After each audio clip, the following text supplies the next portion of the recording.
जयमल और पत्ता, चित्तौड़ के अमर रक्षक। क्या आपने इनका नाम कभी इतिहास की किताबों में पढ़ा है? उन दो महान योद्धाओं का नाम जिन्होंने अपने प्राणों की अंतिम आहुति देकर भी अपनी मातृभूमि का सम्मान बचाया। उन वीर सेनापतियों का नाम जिन्होंने मुगल सम्राट अकबर की विशाल सेना के सामने भी घुटने नहीं टेके, बल्कि चित्तौड़ के हर पत्थर को अपनी वीरता का गवाह बना दिया। मैं बात कर रही हूं वीर जयमल राठौड़ और वीर पत्ता सिसोदिया की। नमस्कार दोस्तों, आप सभी का हमारे YouTube चैनल ONS हिस्ट्री पर स्वागत है। दोस्तों, आपसे एक छोटा सा निवेदन है कि वीडियो शुरू करने से पहले कमेंट बॉक्स में अपना नाम और शहर का नाम लिखना ना भूलें। यह जानना हमारे लिए महत्वपूर्ण है। एक और गुजारिश, अगर आप पहली बार हमारे चैनल पर आए हैं तो कृपया सब्सक्राइब जरूर करें और नोटिफिकेशन बेल दबा दें ताकि हमारा कोई भी नया वीडियो आपसे मिस ना हो। और इस कहानी या रिश्ते की सच्चाई जानने के लिए वीडियो को अंत तक देखना न भूलें। मैं बात कर रही हूं वीर जयमल राठौड़ और वीर पत्ता सिसोदिया की, चित्तौड़ के उन दो सपूतों की जिनका नाम शायद जानबूझकर हमारे इतिहास के पन्नों से मिटाने की कोशिश की गई, लेकिन जिनकी शौर्य गाथा आज भी मेवाड़ की मिट्टी में, चित्तौड़ के हर खंडहर में और हर राजस्थानी लोकगीत में गूंजती है। एक ऐसी कहानी जो हमें सच्ची वीरता, त्याग और अटूट स्वाभिमान का पाठ पढ़ाती है। 16वीं शताब्दी का भारत, मुगल साम्राज्य का विस्तार और मेवाड़ का गौरव। समय था 16वीं शताब्दी का मध्य भाग, जब भारत एक बड़े राजनीतिक और सामाजिक परिवर्तन के दौर से गुजर रहा था। 1526 ईस्वी में पानीपत के युद्ध में बाबर ने इब्राहिम लोदी को पराजित कर मुगल साम्राज्य की नींव रख दी थी। इसके बाद मुगल शक्ति तेजी से फैलने लगी और सम्राट अकबर, जो अपनी साम्राज्यवादी महत्वाकांक्षाओं के लिए जाना जाता था, पूरे हिंदुस्तान पर अपना प्रभुत्व स्थापित करने में लगा था। उसकी दृष्टि केवल दिल्ली और आगरा तक सीमित नहीं थी, बल्कि वह पूरे उपमहाद्वीप पर अपना एकाधिकार चाहता था। इन्हीं संघर्षों के बीच राजस्थान की वीर भूमि मेवाड़ अपनी अदम्य भावना और कभी न झुकने वाले स्वाभिमान के लिए जानी जाती थी। चित्तौड़गढ़ का किला, मेवाड़ की राजधानी, केवल एक दुर्ग नहीं था, बल्कि यह राजपूतों के गौरव, त्याग और स्वतंत्रता का प्रतीक था। यह वह समय था जब कई राजपूत शासक मुगल अधीनता स्वीकार कर रहे थे या उनके विरुद्ध संघर्ष कर रहे थे, लेकिन चित्तौड़ ने हमेशा अपनी स्वतंत्रता को सर्वोपरि रखा। यह राणा सांगा की विरासत थी, जिसे उनके पुत्र राणा उदय सिंह द्वितीय ने आगे बढ़ाया। जयमल और पत्ता, मेवाड़ के दो आधार स्तंभ। जयमल राठौड़ मेड़ता के शासक थे और मेवाड़ के राणा उदय सिंह द्वितीय के बहनोई थे। वे एक अनुभवी योद्धा और कुशल रणनीतिकार थे, जिनकी वीरता और निष्ठा पर राणा उदय सिंह को पूर्ण विश्वास था। जयमल ने कई युद्धों में मेवाड़ की सेवा की थी और अपनी बहादुरी के लिए जाने जाते थे। पत्ता सिसोदिया, पूरा नाम फत्ता सिसोदिया, मेवाड़ के एक युवा लेकिन अत्यंत वीर सामंत थे। वे केवल 16 वर्ष के थे जब चित्तौड़ पर मुगलों का आक्रमण हुआ, लेकिन उनकी वीरता और नेतृत्व क्षमता उनकी कम उम्र से कहीं अधिक थी। पत्ता का परिवार भी सदियों से मेवाड़ के प्रति निष्ठावान रहा था। ये दोनों योद्धा मेवाड़ के दो ऐसे आधार स्तंभ थे जिन पर राणा उदय सिंह को पूरा भरोसा था। उनकी निष्ठा और साहस पर कोई संदेह नहीं कर सकता था। राणा उदय सिंह का कठिन निर्णय और चित्तौड़ की जिम्मेदारी। 1567 ईस्वी में मुगल सम्राट अकबर ने अपनी विशाल सेना और शक्तिशाली तोपों के साथ चित्तौड़ पर आक्रमण किया। अकबर जानता था कि चित्तौड़ का किला राजपूतों के स्वाभिमान का प्रतीक है और इसे जीते बिना वह भारत पर अपना पूर्ण प्रभुत्व स्थापित नहीं कर सकता। उसके पास लगभग 60,000 से 70,000 सैनिक और अत्याधुनिक तोपखाना था, जबकि चित्तौड़गढ़ के किले में राणा उदय सिंह के पास लगभग 8,000 राजपूत सैनिक थे। संख्या में भारी असमानता थी। इस विकट परिस्थिति में राणा उदय सिंह के सामने एक अत्यंत कठिन निर्णय था। वे जानते थे कि सीधे युद्ध में मुगलों की विशाल सेना और तोपखाने का सामना करना लगभग असंभव है। यदि वे किले में रहकर लड़ते और वीरगति को प्राप्त होते तो मेवाड़ का वंश समाप्त हो सकता था और राजपूतों की स्वतंत्रता का प्रतीक हमेशा के लिए मिट सकता था। रणनीतिक दूरदर्शिता और मेवाड़ के भविष्य को देखते हुए उदय सिंह ने एक साहसिक और विवादास्पद निर्णय लिया।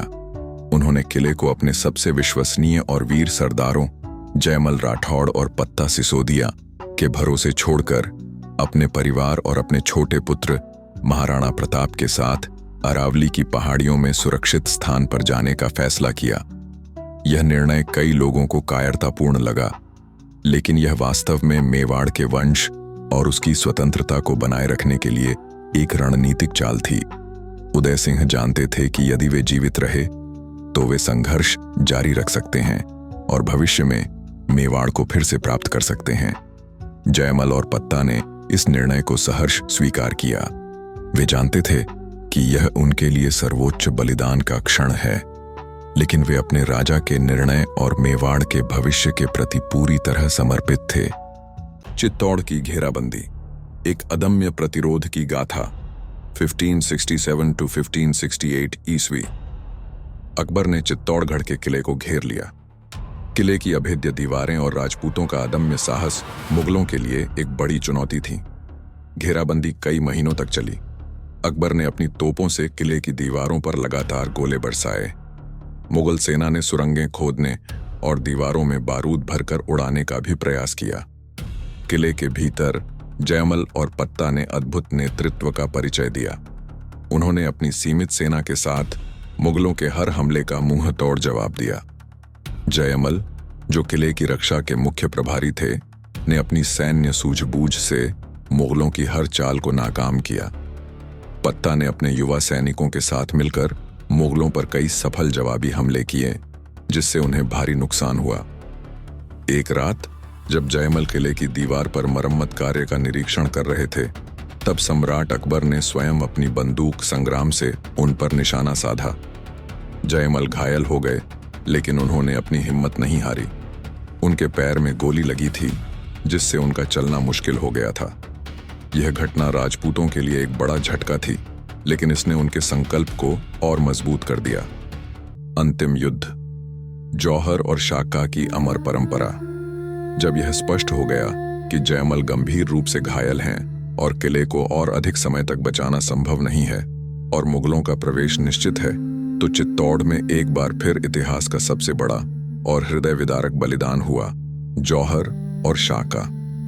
यह चित्तौड़ का तीसरा जौहर था, जो इसकी गौरवशाली परंपरा का हिस्सा बना। किले के भीतर लगभग 8000 राजपूत वीरांगनाओं ने, जिनमें पत्ता सिसोदिया की युवा पत्नी रानी फूलकंवर और अन्य महिलाएं शामिल थीं, एक विशाल चिता तैयार की। उन्होंने अपने बच्चों को गले लगाया, अपने पतियों को अंतिम विदाई दी और जय भवानी के उद्घोष के साथ उस अग्नि में प्रवेश कर गईं। यह जौहर था, आत्म बलिदान का एक ऐसा कृत्य जो राजपूत इतिहास में सम्मान और पवित्रता की रक्षा का प्रतीक बन गया। उनकी आंखों में भय नहीं, बल्कि दृढ़ संकल्प और गौरव था। अग्नि की लपटें आसमान को छू रही थीं और उनकी पवित्रता की गवाह बन रही थीं। जौहर के बाद लगभग 8000 राजपूत योद्धाओं ने केसरिया वस्त्र धारण किए।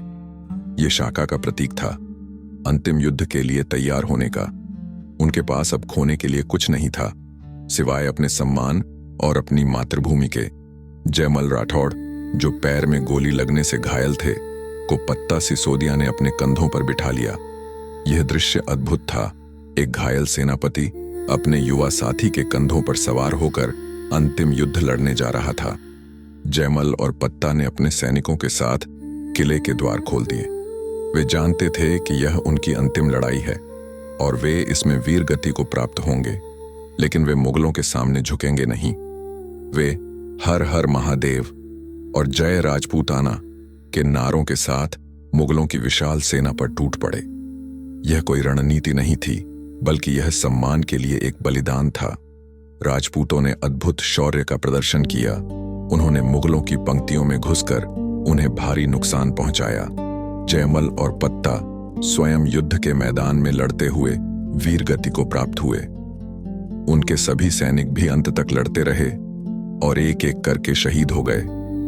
अकबर का सम्मान और अमर मूर्तियां। चित्तौड़ का किला मुगलों के हाथों में आ गया, लेकिन अकबर को यह जीत बहुत महंगी पड़ी। उसने किले में हुए प्रतिरोध और जौहर से क्रोधित होकर किले के भीतर बचे हुए लगभग 30,000 निहत्थे नागरिकों का नरसंहार करने का आदेश दिया। यह अकबर के शासनकाल के सबसे काले अध्यायों में से एक था। हालांकि अकबर जयमल और पत्ता की वीरता और अदम्य साहस से इतना प्रभावित हुआ कि उसने उनकी बहादुरी को स्वीकार किया। उसने दिल्ली के आगरा किले के मुख्य द्वार हाथीपोल पर उनकी वीरता को श्रद्धांजलि देने के लिए उनकी हाथी पर सवार विशाल पाषाण मूर्तियां बनवाईं। यह एक दुश्मन द्वारा अपने विरोधियों की वीरता को दिया गया एक दुर्लभ सम्मान था, जो जयमल और पत्ता के असाधारण शौर्य का प्रमाण है। ये मूर्तियां सदियों तक उनकी अमर गाथा की साक्षी बनी रहीं। सांस्कृतिक योगदान और भूला बिसरा इतिहास। जयमल और पत्ता का बलिदान मेवाड़ के इतिहास में एक स्वर्णिम अध्याय है। उन्होंने न केवल अपनी मातृभूमि की रक्षा के लिए अपने प्राणों का बलिदान दिया, बल्कि उन्होंने राजपूतों के शौर्य, त्याग और स्वाभिमान की परंपरा को भी अमर कर दिया। उनकी कहानी आने वाली पीढ़ियों के लिए प्रेरणा का स्रोत बनी। चित्तौड़ के तीसरे जौहर और शाका ने राजपूतों के लिए सम्मान और पवित्रता के महत्व को फिर से स्थापित किया। दुर्भाग्यवश जयमल और पत्ता जैसे कई नायक हैं जिनकी कहानियों को हमारे मुख्यधारा के इतिहास में जानबूझकर कम करके आंका गया या पूरी तरह से भुला दिया गया। उनकी कहानी हमें याद दिलाती है कि इतिहास केवल विजेताओं द्वारा नहीं लिखा जाता, बल्कि उन लोगों द्वारा भी बनाया जाता है जो अपने सिद्धांतों और अपनी मातृभूमि के लिए लड़ते हैं, भले ही उन्हें अंतिम जीत न मिले। एक चिंतनशील संदेश, भूले हुए इतिहास को पुनः प्राप्त करना। तो क्या आपने इनका नाम कभी इतिहास की किताबों में पढ़ा? जयमल और पत्ता की कहानी केवल एक युद्ध की कहानी नहीं है, बल्कि यह सम्मान, बलिदान, अटूट संकल्प और सर्वोच्च निष्ठा की कहानी है। यह हमें सिखाती है कि सच्ची वीरता केवल युद्ध भूमि में लड़ने से नहीं होती, बल्कि अपने वचन को निभाने, अपने राजा की अनुपस्थिति में भी कर्तव्य का पालन करने और अपने प्राणों की आहुति देकर भी अपने सम्मान को बचाने में होती है। उनका जीवन हमें यह भी सिखाता है कि कभी-कभी सबसे महत्वपूर्ण निर्णय वे होते हैं जो व्यक्तिगत रूप से सबसे अधिक कष्टकारी हों, लेकिन जो दीर्घकालिक रूप से अपने समाज और संस्कृति के लिए सबसे अधिक लाभकारी हों। आइए हम सब मिलकर इस भूले हुए इतिहास को फिर से खोजें और उन गुमनाम नायकों को उनका उचित स्थान दिलाएं, जिनकी गाथाएं हमें आज भी प्रेरणा देती हैं। यह हमारा कर्तव्य है कि हम अपने अतीत के सभी पहलुओं को जानें, ताकि हम अपने भविष्य को बेहतर ढंग से गढ़ सकें। जयमल और पत्ता का नाम केवल दो योद्धाओं का नहीं, बल्कि स्वाभिमान, बलिदान और अटूट संकल्प का पर्याय है। एक ऐसा नाम जिसे हमेशा याद रखा जाना चाहिए, क्योंकि उनके बिना चित्तौड़ का गौरव अधूरा है।